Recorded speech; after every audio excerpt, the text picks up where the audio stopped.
I mean, listen, I'm 40 years in, well, 38 to be precise, in developing essentially relationships with brands.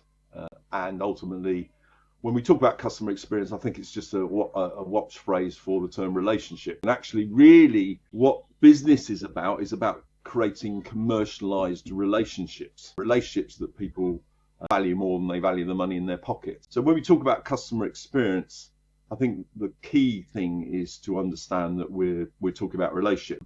As you mentioned earlier, in 99, I became the youngest MD of the UK's first fully integrated marketing communications agency. And that's because during that first period of my career, it dawned on me that advertising in itself wasn't enough to engender a relationship that was of value to a business. And I said to the board, I know what a bucket is, but what's a brand? And we realized that the marketing industry in particular is not very good at defining the word brand. They didn't have a definition of branding, so we came up with a definition of brand. And that definition is every experience that affects the relationship between a product or service and its buyer. The key word in there is the relationship. And if you think about that definition, every experience that affects the relationship between a product or service and its buyer, then what we are talking about is customer experience. That's what we're talking about. And actually, everything that a brand is a customer experience.